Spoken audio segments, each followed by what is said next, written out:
आज हम जो मुरली स्टडी करेंगे, मुरली का टाइटल है सफलता के सितारे की विशेषताएं। सफलता के सितारे की विशेषताएं 23 जनवरी 1987 की ये मुरली। आज ज्ञान सूर्य, ज्ञान चंद्रमा अपने चमकते हुए तारा मंडल को देख रहे हैं। ज्ञान सूर्य अर्थात शिव बाबा और ज्ञान चंद्रमा अर्थात ब्रह्मा बाबा और तारामंडल अर्थात हम सब आत्माएं, ब्राह्मण आत्माओं को देख रहे हैं। वे आकाश के सितारे हैं और यहाँ धरती के सितारे हैं। वे प्रकृति की सत्ता है और ये परमात्म सितारे हैं, रूहानी सितारे। वे सितारे भी रात को ही प्रकट होते हैं और ये रूहानी सितारे, ज्ञान सितारे, चमकते हुए सितारे भी ब्रह्मा की रात में ही प्रकट होते हैं। वे सितारे रात को दिन नहीं बनाते, सिर्फ सूर्य रात को दिन बनाता है। लेकिन आप सितारे ज्ञान सूर्य, ज्ञान चंद्रमा के साथ साथी बन रात को दिन बनाते हो। जैसे प्रकृति के तारामंडल में अनेक प्रकार के सितारे चमकते हुए दिखाई देते हैं, वैसे ही परमात्म तारामंडल में भी भिन्न भिन्न प्रकार के सितारे चमकते हुए दिखाई दे रहे हैं। कोई समीप के सितारे हैं और कोई दूर के सितारे भी है। कोई सफलता के सितारे हैं तो कोई उम्मीदवार सितारे हैं। कोई एक स्थिति वाले हैं और कोई स्थिति बदलने वाले हैं। वे स्थान बदलते और यहाँ स्थिति बदलते। जैसे प्रकृति के तारामंडल में उच्छल तारे भी हैं, अर्थात हर बात में, हर कार्य में ये क्यों, ये क्या, ये पूछने की पूंछ वाले, अर्थात क्वेश्चन मार्क करने वाले उच्छल तारे।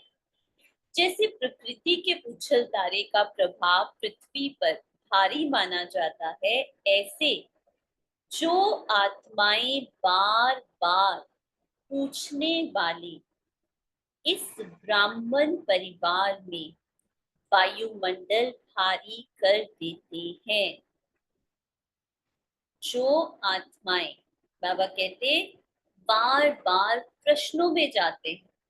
किसी का स्वभाव संस्कार देखा तो ये ऐसा क्यों करते हैं, ये तो ब्राह्मण है।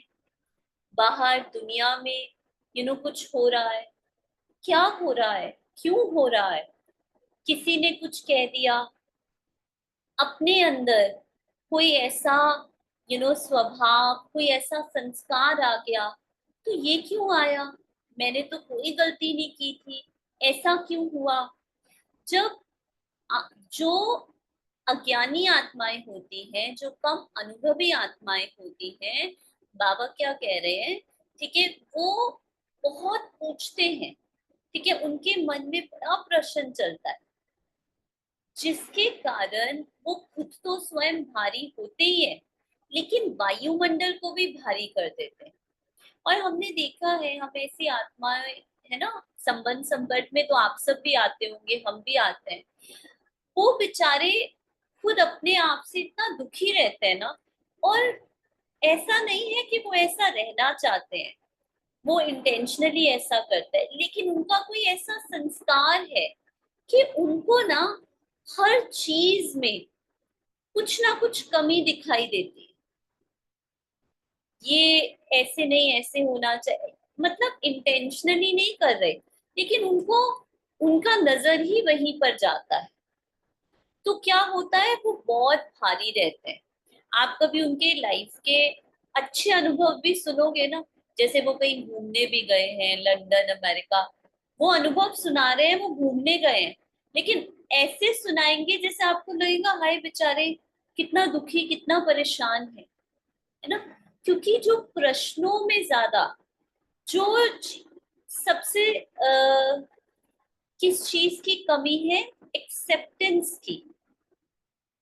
जो जैसा है वो स्वीकार करने की शक्ति कम होने के कारण, समाने की शक्ति कम होने के कारण ऐसी आत्माएं, बाबा कहते, भारी, वायुमंडल को भी भारी कर देती हैं, और प्रकृति में भी ऐसी आत्माएं, जो बाबा कहते हैं ऐसे सितारे भारी होते हैं नक्षत्र में।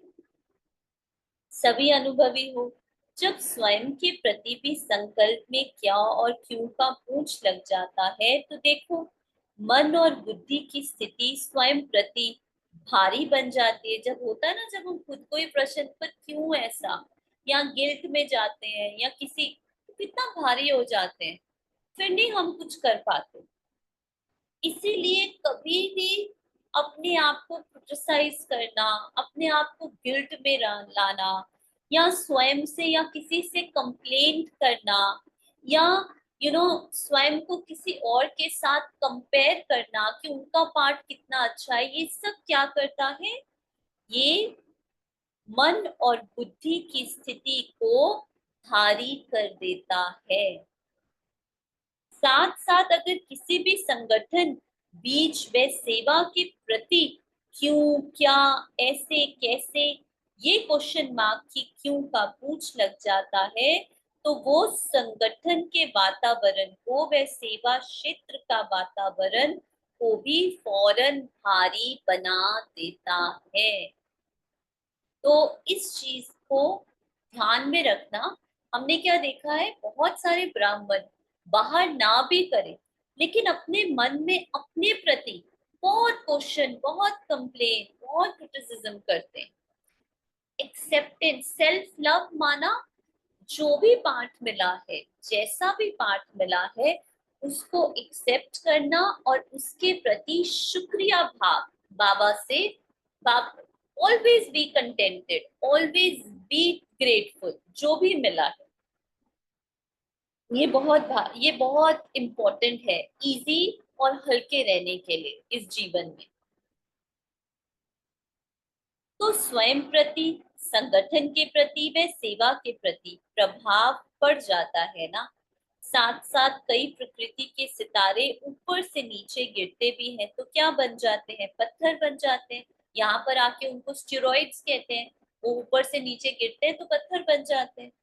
परमात्म सितारे भी जब निश्चय, संबंध व स्वधारणा की ऊंची स्थिति से, निश्चय, जो परमात्मा पे हमारा निश्चय है, जो हमारा उनसे संबंध है, और जो हमारी स्वयं के प्रति धारणाएं हैं, उसकी ऊंची स्थिति से नीचे आ जाते हैं, तो जैसे पत्थर बुद्धि बन जाते हैं। कैसे पत्थर बुद्धि बन जाते हैं, जैसे पत्थर को कितना भी पानी डालो, लेकिन पत्थर पिघलेगा नहीं, रूप बदल जाता है लेकिन पिघलेगा नहीं, पत्थर को कुछ भी धारण नहीं होता।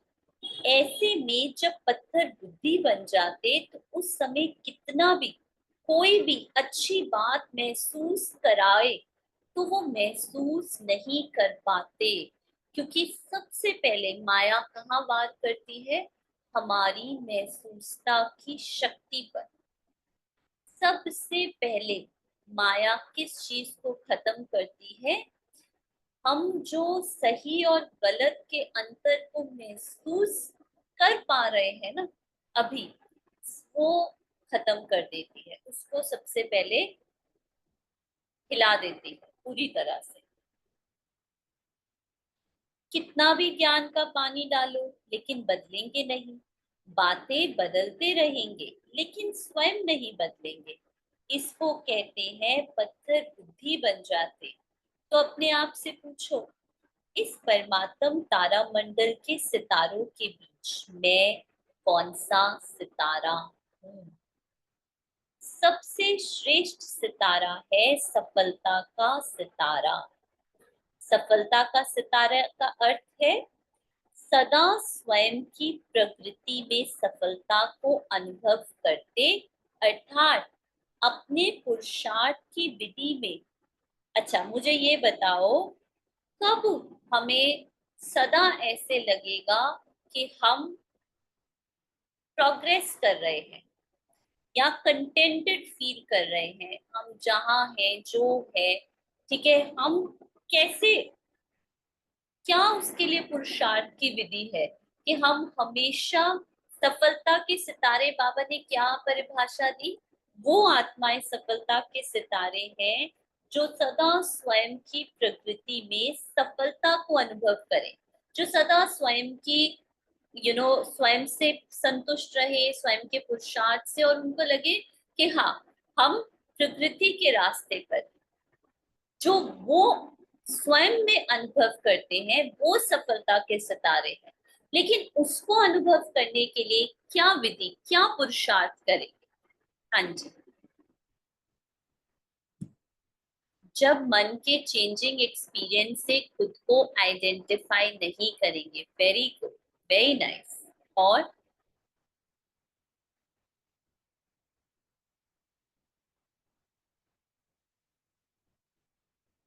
नो क्वेश्चंस, जब कोई क्वेश्चंस नहीं होगा, यस, वेरी इंपॉर्टेंट। जब हम प्रश्नों से पार रहेंगे, जब हम किसी भी बदलते हुए अंदर या बाहर के अनुभवों से अपनी पहचान नहीं, जब एक्सेप्टेंस आ जाएगी, बिल्कुल। तो बाबा कहते, अपने पुरुषार्थ की विधि में सदैव सहजता, सहज सफलता अनुभव करते, जो पुरुषार्थ करते हुए इजीनेस, भारीपन से मुझे योग करना है, मुझे ये करना है, मुझे यहाँ मैं भारी होके, अरे मुझे ऑफिस जाना है, अरे मुझे ये घर का खाना बनाना, जो भी चीज आप भारी होकर करते हो, अरे मुझे आज इतना पढ़ना है, मुझे अपना syllabus complete, whenever you feel heavy, भारी, तो वो आप कभी उस फील्ड में प्रोग्रेस कर नहीं सकते, कभी नहीं कर सकते। महसूसता की शक्ति को थोड़ा एक्सप्लेन करो। महसूसता की शक्ति माना, अच्छा, बहुत अच्छा, बहुत सूक्ष्म ये है हमारी शक्ति। जब हम सूक्ष्म चीजों को देखो, आप ये चेक करो कि जब आप ज्ञान में नहीं थे, जब आप ब्राह्मण नहीं थे, बहुत सारी ऐसी चीजें थी जो आपको पता ही नहीं था। फॉर एग्जाम्पल, एक सिंपल सा एग्जाम्पल लेते हैं, ठीक है। ज्ञान में आने से पहले हमारे कैसे मूड बदलते थे, है ना, हम एकदम से, कई बारी हम सुबह उठते थे और हमारा मूड ऑफ होता था, कई बारी बिना किसी कारण से, हम घर में सब कुछ ठीक चल रहा है, लाइफ में सब कुछ ठीक चल रहा है, हमारा, हम ठीक नहीं है और हमें पता ही नहीं होता था।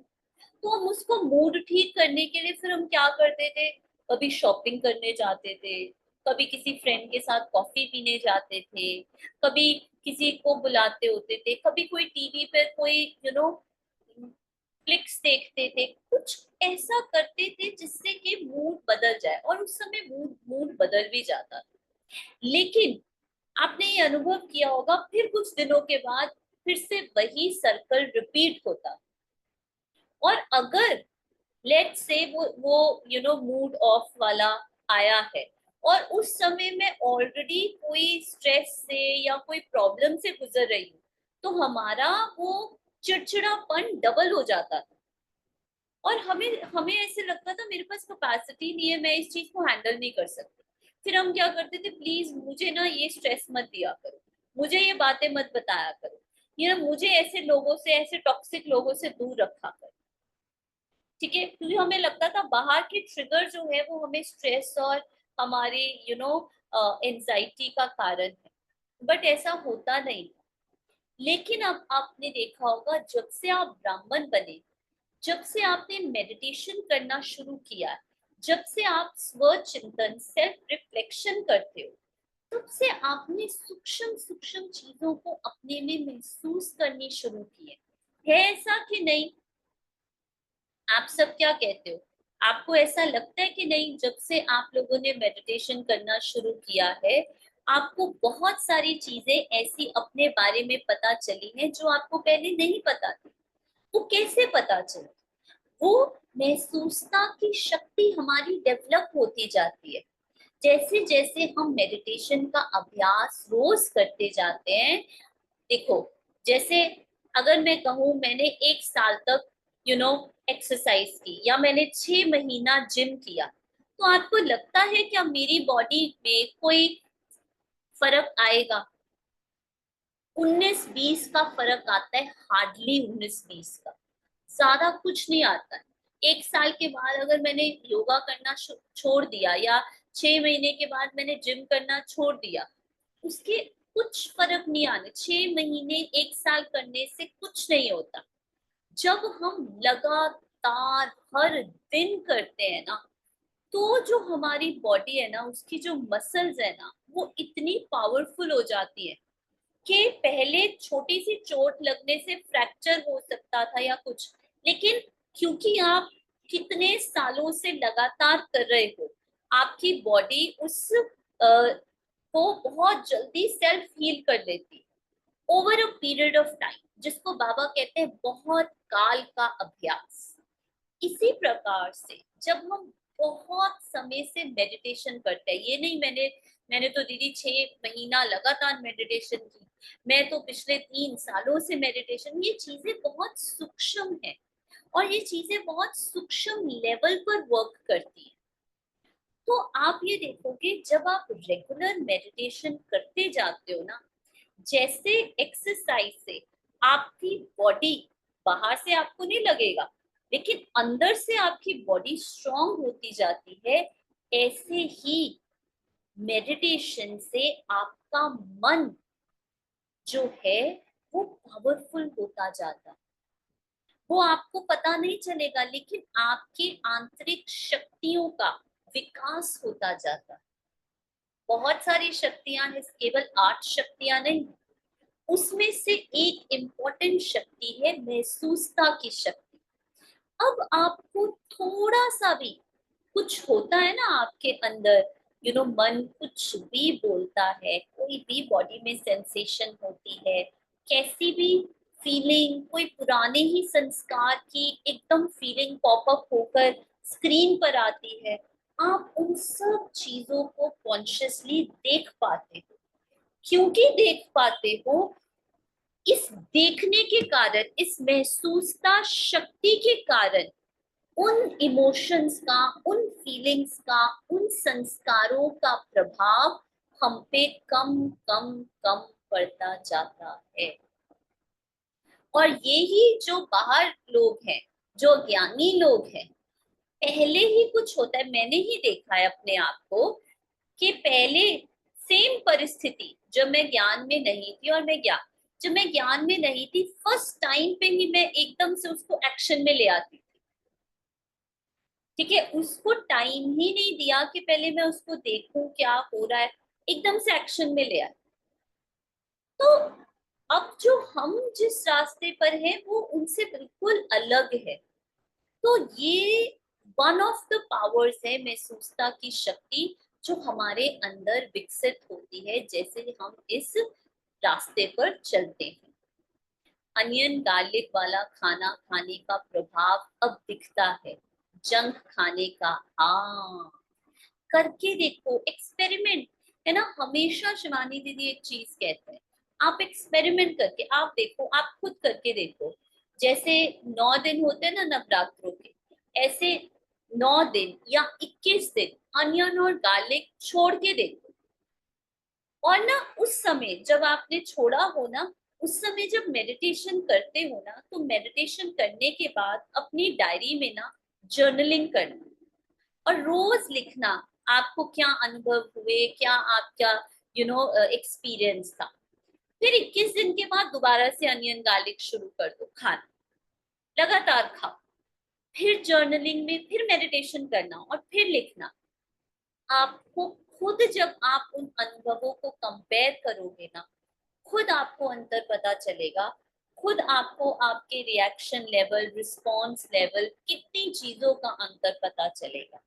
ठीक है, ये है महसूसता की शक्ति को देख पाना, यूज कर पाना। वरना वो लोग बाहर के लोग कहते हैं आप लोग क्या हो, आप लोग अनियन गार्लिक के कितने फायदे हैं, आप लोग क्यों छोड़ते हो? क्योंकि उनके पास वो महसूसता की शक्ति ही नहीं है कि वो इतनी सूक्ष्म चीजों को परख सके। ठीक है, उनके हिसाब से तो उनका कुछ बुरा हो ही नहीं रहा। हम्म, हो सकता है कोई बहुत रिच व्यक्ति हो, ठीक है, वो कहे अरे इसमें क्या है, मैं देखूं मैं तो बहुत खुश हूँ, मुझे तो कोई प्रॉब्लम नहीं है लाइफ में, मैं तो रोज अनियन गार्लिक खा रहा हूँ। है ना, आप ही किन वहम में पड़े हो? उनके पास वो महसूसता की शक्ति ही नहीं है कि वो देख सके इन चीजों का हमारे सूक्ष्म मन की तलों पर, लेयर्स पर क्या क्या इम्पैक्ट पड़ता है। जैसे जैसे जैसे जैसे जैसे फॉर एग्जाम्पल मैं जब सेंटर में आई तो और मैंने सूक्ष्म चीजें देखी जो हम नहीं देख पाते। जैसे जैसे हम यू नो इसमें गहरे उतरते जाते हैं ना, तो हम सारी सूक्ष्मता, लोगों की वाइब्रेशंस, बहुत सारी चीजों को जो पहले नहीं पहचान पाते थे, महसूस कर पाते थे, वो फिर क्लियरली आपको अनुभव, क्लैरिटी बढ़ती रहती है ना। कोई चीज अगर बार बार हैवी करती है तो क्या वो चीज छोड़ देनी चाहिए? नहीं, यही तो हम सिस्टर समझा रहे हैं। वो चीज हैवी नहीं कर रही है, महसूसता की शक्ति माना। अभी कोई बाहर का व्यक्ति होगा ना, तो वो यही कहेगा हाँ वो चीज छोड़ दो, हाँ वो व्यक्ति छोड़ दो। हाँ, अगर कोई खराब चीज है, ड्रग्स वगैरह है, तो छोड़ना ही है। लेकिन आप प्लीज चेक करो कि आपके अंदर कोई संस्कार है जिसके कारण आप हैवी फील कर रहे हो। उस संस्कार को आप देखते जाओ, देखते जाओ, देखते जाओ, उस संस्कार के प्रति अवेयर हो जाओ। तो क्या होगा, आपको उसको छोड़ना नहीं पड़ेगा, आपको बस ट्रांसफॉर्म करना पड़ेगा। Feelings come, but now started observing them instead of reacting. Very nice, बहुत अच्छा। आनंद का पता नहीं, हैप्पी का पता है, हाँ, है ना। अभी कई लोगों को आनंद में और सुख में अंतर ही नहीं पता। उनके लिए सुख और आनंद एक ही है, लेकिन दोनों बहुत। तो जैसे जैसे आप सूक्ष्म, आपकी बुद्धि, मन बुद्धि सूक्ष्म होती जाएगी, आप इन सब सूक्ष्म, और ये जो बाबा की बाबा जो कहते हैं ना, मैं तुम्हें इतने खजाने दे रहा हूँ, तुम्हें इतनी प्राप्तियां हैं, तुम इतने भाग्यवान हो, ये सब चीजें ना सूक्ष्म है। ये वही आत्मा महसूस कर सकती है जिसकी मन बुद्धि में वो महसूसता की शक्ति भरी। तभी तो देखो, क्यों कहते थे कि जब कृष्ण मुरली बजाते थे तो सिर्फ गोपियों को सुनाई देती थी, उनके घर वालों को, आस पड़ोसी को, किसी को सुनाई नहीं देती थी। तो ऐसे कैसे हो सकता है, कोई मुरली बज रही है गांव में और सिर्फ गोपियों को सुनाई दे रही है और किसी को सुनाई नहीं दे रही? इसका इसका अब अर्थ समझ में आया कि जिन आत्माओं की मन बुद्धि सूक्ष्म होती है, वो परमात्मा द्वारा मिली हुई उन सूक्ष्म प्राप्तियों को, खजानों को जीवन में महसूस कर पाते हैं। लेकिन जैसे ही किसी यू नो अवज्ञा के कारण हमारी वो मन बुद्धि ब्लॉक हो जाती है, तो जैसे वो परमात्मा से वो जो ऑक्सीजन मिलता है ना, वो हम तक पहुंचता ही नहीं। हम चाहते हैं, हम बैठते हैं, लेकिन वो पहुंच ही नहीं पाता, उसकी सप्लाई वहीं पर बंद हो जाती है। तो ऐसे ही गोपियों को वो सब, उन आत्माओं को वो सब मिल रहा है बाबा से, अभी मिल रहा है उनके लिए। लेकिन बाकियों को तो समझ ही नहीं आ रही कि इनको मिल क्या रहा है। ये क्यों, ये ऐसा जीवन कैसे जी रहे हैं? वो ये कलयुग में रहकर बिना किसी उसके कैसे आकर्षण के रह रहे हैं? क्योंकि सूक्ष्म बुद्धि चाहिए ना इसके लिए। Yes, can we call Anand as constant state of joy? This Anand has nothing to do with मुझे कोई टेम्पररी एक्सपीरियंस मेडिटेशन में या कुछ वाव वाला नहीं। It is a constant being myself, being in my truth, being in my awareness. Absolutely. Suraj भाई की classes में सुनते थे कि खजाने मिले हैं, उनको लिखो, यूज करो, तो फील ही नहीं होता था। पर अब क्लीनिंग के, यस, स्टार्टिंग में जब सुनते थे दादियों को इतना नशा, किस बात का नशा है, हमें लगता था हमें क्यों नहीं ये नशा होता। अब समझ में आता है क्यों नहीं वो नशा होता, क्योंकि हमें वो महसूसता शक्ति नहीं थी जब हम स्टार्टिंग में गए थे, थी नहीं महसूसता की शक्ति। धीरे धीरे धीरे धीरे जब हम इस रास्ते पर चलते रहते हैं, चलते रहते हैं, चलते रहते हैं, इनफैक्ट चाहे एक्सरसाइज है, चाहे कोई हैबिट है, चाहे पढ़ाई है, चाहे कुछ भी है ना। द अदर डे हम अपने लौकिक मदर के साथ खाना बनवा रहे थे, है ना। तो हमसे वो एकदम से ना चेंज नहीं हो रही थी, रोटी गरम थी तवे पर, तो उन्होंने एकदम से कर दी। तो उन्होंने कहा मुझे 30 इयर्स का एक्सपीरियंस है इसमें, ठीक है, तो एक्सपीरियंस काउंट करता है ना। इसी प्रकार से जैसे जैसे हम मेडिटेशन में ओल्ड होते जाते हैं, ओल्ड मतलब हमारा ये अनुभव बढ़ता जाता है, वैसे वैसे आपको वो प्राप्तियां होंगी। आप भी वैसे योग में बैठे हो जैसे बाकी बैठे हैं, आप भी वही मुरली सुन रहे हो, लेकिन अब आपकी बुद्धि इतनी सूक्ष्म हो गई है कि वो उन सब चीजों को ग्रहण कर सकेगी। तभी हम कहते हैं कि हम बाबा, जब बाबा आते थे, हम मधुबन में इतनी बारी बाबा से मिले, लेकिन वो ज्ञान की गहराई जो अब समझ में आने लगी है, तब भगवान सामने होता था साकार में, तब समझ में नहीं आती थी। क्यों? क्योंकि हमारी बुद्धि पर डिपेंड करता है। आप समझ रहे हैं? जिन्होंने प्रश्न पूछा था, सुमन जी, आपको समझ में आ रहा है? ये है महसूसता की शक्ति की गहराई, है ना। बहुत अच्छा प्रश्न आपने पूछा। अभी राघव ब्रदर भी कुछ शेयर करेंगे। हाँ जी, राघव ब्रदर। ओम शांति जी। वॉइस क्लियर है ना? हाँ जी ब्रदर, बिल्कुल क्लियर है। ठीक है। कल ना एक क्लास सुन रहे थे न्यूरोप्लास्टिसिटी पर, हमारे किसी बीके भाई की क्लास थी। एंड वो न्यूरोप्लास्टिसिटी को डिफाइन कर रहे थे, मतलब जो होता है माइंड के अंदर पैटर्न्स होते हैं, न्यूरॉन पैटर्न्स, जो हम न्यू हैबिट्स जब स्टार्ट करते हैं तो कैसे डेवलपमेंट होती है। एंड तो उन्होंने एक चीज पर, एक वर्ड पर, न्यू न्यूरॉन्स को बनाने में, न्यूरोप्लास्टिसिटी को डेवलप करने में एक वर्ड पर अटेंशन दिया उन्होंने। तो वो वर्ड था टेंशन, जिसपे बाबा भी बहुत मुरली में एम्फेसाइज करते हैं अटेंशन। वो कहते हैं हम कोई भी काम कर रहे हैं, न्यू हैबिट डेवलप करना चाह रहे हैं, अगर हम उसको अटेंशन से, डिटर्मिनेशन से और कंसिस्टेंसी से नहीं ना करेंगे, तो वो डेवलपमेंट नहीं होगी प्रॉपरली उसकी। न्यूरॉन्स, न्यूरोप्लास्टिसिटी प्रॉपरली डेवलप नहीं होगी। तो अब सबसे जरूरी है टेंशन। हम कुछ भी कर रहे हैं, मान लो हम ड्रिल करने बैठते हैं, हमको ड्रिल करनी है, अगर उसको टेंशन से करेंगे ना, ये नहीं कि हम, हाँ मैं बैठा, मैंने ड्रिल कर ली है, हाँ बस ऐसे में परम नाम चला गया, बट उसको अटेंशन से उस टाइम पे उसको देखा प्रॉपरली, अपना पूरा एफर्ट दिया उसमें डिसिप्लिन से, तब वो बिल्कुल। जाकर एक न्यू न्यूरो डेवलप होता है, न्यूरोप्लास्टिसिटी डेवलप होती है। एंड वो ऑटोमेट हो जाता है फिर वो प्रोसेस, और हमको मेहनत नहीं करनी पड़ती। स्टार्टिंग में उन्होंने कहा कि जब हम कुछ नई भी चीज स्टार्ट करते हैं, कुछ पढ़ना स्टार्ट करते हैं या कुछ भी चीज करनी स्टार्ट करती हैं, तो हमें एक हाईजेकिंग फीलिंग होती है, एक थकान लगती है वो करने के लिए।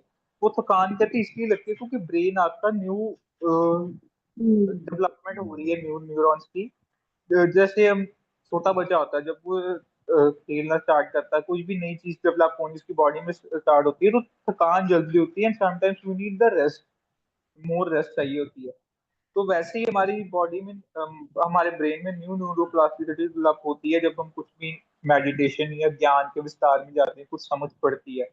स्टार्टिंग में ऐसा लग सकता है कि हम बहुत थक रहे हैं, बहुत ज्यादा हम्म। ये एफर्ट लग रहा है हमें करने में, बट वो इवेंचुअली आपकी ब्रेन की डेवलपमेंट हो रही है उस चीज में। But main thing is attention, consistency and determination, जिस पे बाबा भी हमेशा एम्फेसाइज करते, दृढ़ता रखो, अटेंशन रखो।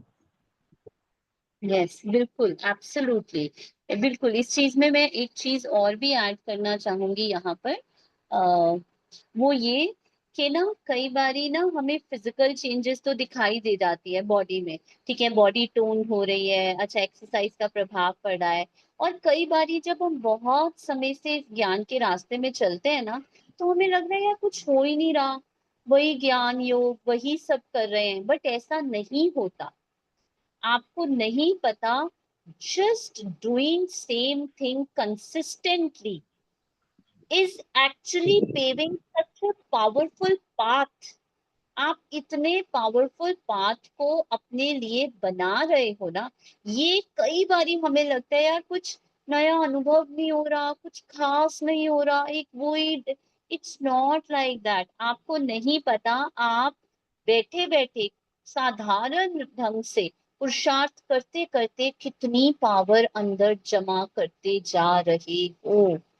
और जैसे जैसे आगे टाइम बढ़ता रहेगा आपको ये पता चलता रहेगा, you know, this is very powerful. चाहे वो साइलेंस की शक्ति हो, चाहे वो योग की शक्ति हो, ये दो शक्तियां आपके मन के लिए मैं कहूंगी संजीवनी बूटी है। रोज रोज आज ही हम किसी से बात कर रहे थे, कोई दीदी बता रहे थे, कोई पुरानी स्टूडेंट हमारे सेंटर के, वो राम शरणम को मानते हैं, लेकिन दीदी के जैसे दीदी को बहुत मानते हैं, तो वो दीदी को अपने घर ले गए। तो दीदी कहते हैं उन्होंने ऊपर ना अलग से एक मेडिटेशन रूम बनाया हुआ, कहते, और कहते मैं वहां गई, वहां की वाइब्रेशन इतनी पावरफुल थी, कहते पूरे कमरे में सिर्फ किरणें किरणें थी। उन्होंने बस, और कहते वो बताते हैं कि वो जैसे दिन में 5 घंटा कहते मौन में रहते हैं दोपहर का। कहते अपने उन्होंने सर्वेंट्स को कहा हुआ है कोई आए तो कह दो घर पे नहीं है। वो ऊपर जाते हैं कमरे में और रोज 5 घंटा मौन में साइलेंस में रहते हैं। देखो जो ज्ञान में नहीं भी है, वो भी कितनी कई आत्माएं तपस्या कर रही हैं, कितना, और उनके वाइब्रेशंस पता चलते हैं। घर के वाइब्रेशंस योगी आत्माओं को तो बहुत जल्दी पता चलते हैं। तो कहने का भाव ये है कि ये चीजें जो है ना, ये सिर्फ अ, जो जो सूक्ष्म आत्माएं जो मन बुद्धि की परख को जानती हैं, वो बता सकती हैं ये कितनी वैल्यूएबल है। और आगे चलकर तो इनकी कोई वही नहीं की जा सकती, इनकी कोई तुलना ही नहीं होगी। इन शक्तियों को पाने के लिए आपके आगे लाइन लगेगी। ये वो पावर्स हैं जो आप अपने अंदर सिंपल रीति से बस कंसिस्टेंटली करते जा रहे हो, कंसिस्टेंटली। ठीक है, इसमें ये नहीं देखना अनुभव हो रहे हैं नहीं हो रहे हैं, रिजल्ट क्या है, नहीं, कुछ नहीं, बस ठीक है, जो बाबा के रास्ते बता रहे हैं बाबा, बस उस पर चलते रहो, that's it. I am thinking that I am the reason for my parents unhappiness और any difficulties that they are facing is because of me being unsuccessful. इस वजह से I am not able to focus on my self. अब ये है सबसे बड़ा reason. ये जो टाइप की एक फीलिंग या एक नेचर है ना, इसको कहते हैं इंफ्योरिटी कॉम्प्लेक्स। आज आपको लग रहा है कि आप आपके पेरेंट्स आपके कारण खुश नहीं है। कल को आपको लगेगा कि आप अपने बॉस को खुश नहीं रख पा रहे। कल परसों आपको लगेगा आप अपने बच्चों के लिए एक अच्छी मदर नहीं बन पा रहे। It has nothing to do with outside, you know और एनी अनसक्सेसफुल। मैं आपको बताऊं, आप हो सकता है, ठीक है, हजारों बच्चों से, हो सकता है मुझसे भी ज्यादा अच्छे, और क्या कहते हैं, सन और डॉटर हो अपने पेरेंट्स के लिए। ठीक है, पहली बात तो देर इज नो कंपैरिजन, हम ये अच्छा और बुरा कह ही नहीं सकते, फर्स्ट ऑफ ऑल।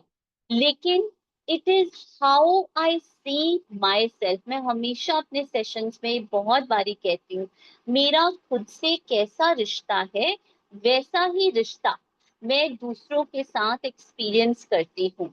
क्योंकि मैं खुद से खुश नहीं हूँ, मैं खुद को अपने आप से सेटिस्फाई नहीं हूँ, मैं अपने आप को किसी ना किसी कारण से कोसती रहती हूँ, या किसी ना किसी कारण से क्रिटिसाइज करती रहती हूँ।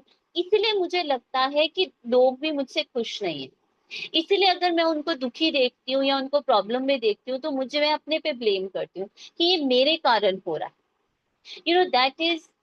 That is because of lack of self love, self care, self empathy. तो मेडिटेशन क्या करता है, हमें सेल्फ के साथ एक बहुत सुंदर रिश्ता बनाने में हेल्प करता है। जब मेरा खुद के साथ बहुत अच्छा, उसका पहला फर्स्ट स्टेप है एक्सेप्टेंस, स्वीकार करना, मैं जो हूँ जैसी हूँ, है ना। हमेशा ये आप लोगों ने डेफिनेशन सुनी होगी, फेलियर वो नहीं है जो बाहर कितनी बारी फेल हो रहा है, फेलियर वो है जिसने मन में अपने आप को फेलियर समझ लिया। So, how I see myself, do I see myself as a failure? Do I see myself as a unsuccessful person? Do I see myself as good for nothing? मैं अपने आप को कैसे देखती हूँ, वैसे ही मुझे सारे लोग देखेंगे।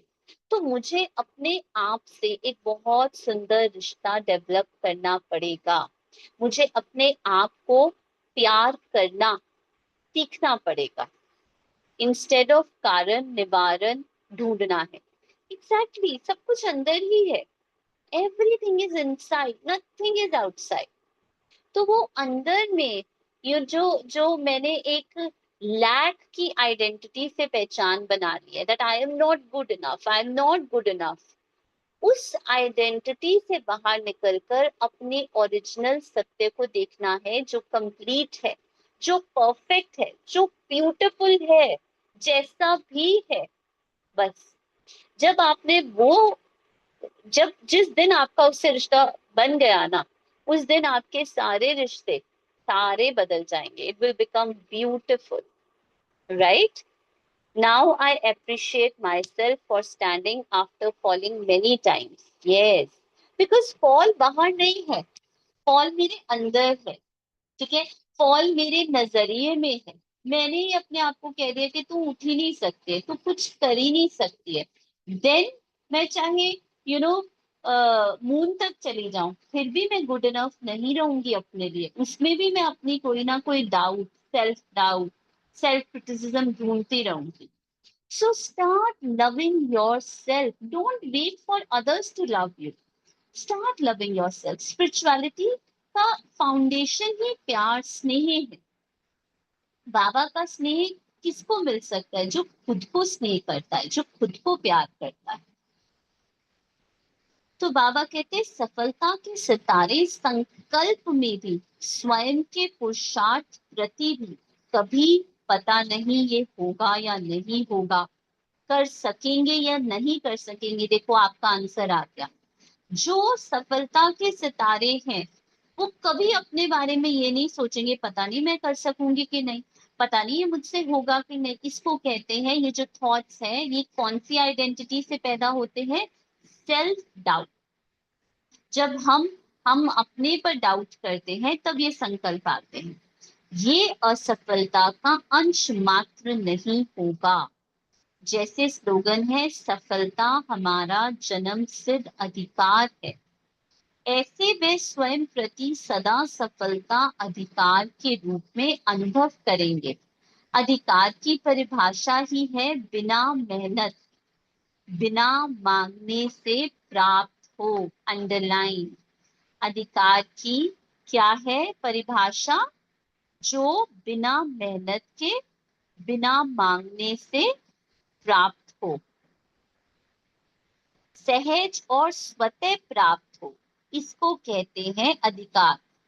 बाबा प्यार के सागर हैं और आप उनका बच्चा हो तो वो भी प्यार के सागर ही होगा ना। हाँ बिल्कुल, तभी तो दूसरों को दे पाएंगे। एब्सोल्युटली। और ये नेचुरल है। इसके लिए आप कहो दीदी मैं क्या पुरुषार्थ करूं, नहीं, बाबा क्या कहते, बच्चे ये तुम्हें जन्म सिद्ध अधिकार है तुम्हारा। इसलिए एक थॉट कि मैं उस परमात्मा की, उस शांति के, प्रेम के सागर की संतान हूँ, ये अपने आप में इतनी पावरफुल है। क्योंकि being that the child, I automatically have everything that I want.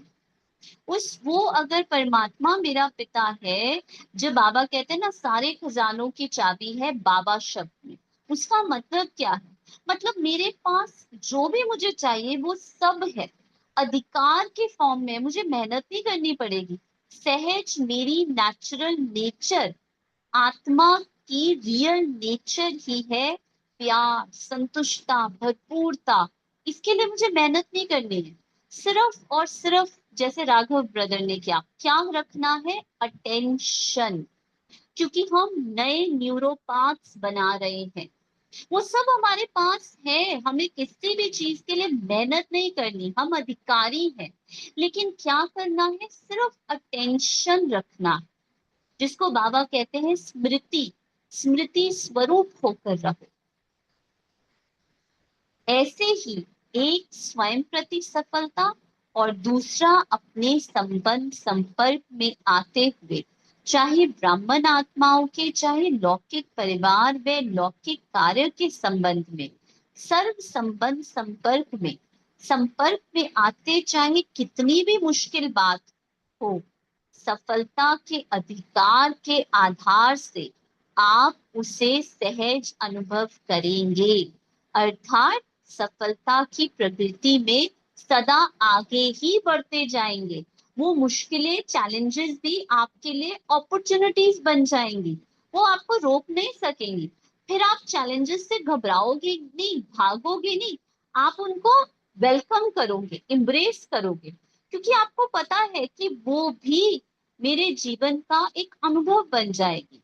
ठीक है, जो मैं दूसरों को सुना सकूंगी जब कोई मुश्किल में होगा। So they will also become opportunity आगे बढ़ने के लिए। वेरी ब्यूटिफुल, है ना, कितना अच्छा है।